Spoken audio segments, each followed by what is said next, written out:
If he were a woman, he'd ask himself, where might the restroom be? And since he was going there himself, offered to show her. Cut to the chase. The fucking part of the evening is never limited to location. He'd be the kind of woman who understood that, and with a hot look would lure himself into the ladies' room where it's always cleaner. Beckon him into a stall and latch the door. If he were a woman, he would step in close and slide his perfectly manicured fingers over his chest, rip open the front of his shirt, and twist his nipples like a pair of rusty faucets. He had not expected that. Not even from himself.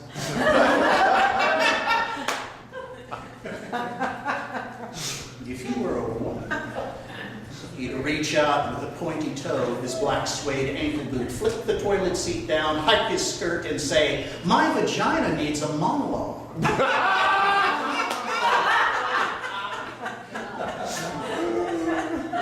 Though not a fan of cunnilingus, he could not refuse a literary illusion. And the amazing fact that she actually had pubic hair.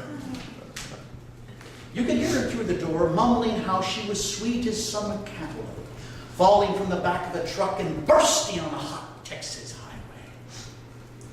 If he were a woman, he'd appreciate the vivid simile and take him into her mouth like the last hot dog at the fair, with lots of relish, pausing in her ministrations only to look up and say, "Hit me with a three-pointer from outside the paint.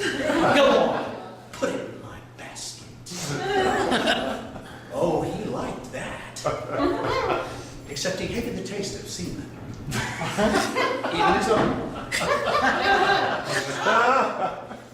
If he was a woman, he'd sense his hesitation and he'd default to using both hands to sharpen his pork sword.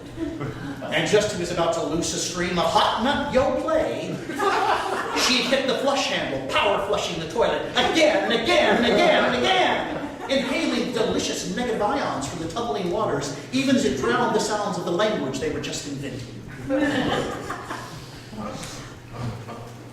Together, they would return to the bar, rosy-cheeked and free of STDs. The handsome young bartender would glide up, remove the napkin that covered their martini, wink, and say, "It's on the house." And for the life of him, he would have no idea which of them the bartender wanted to fuck.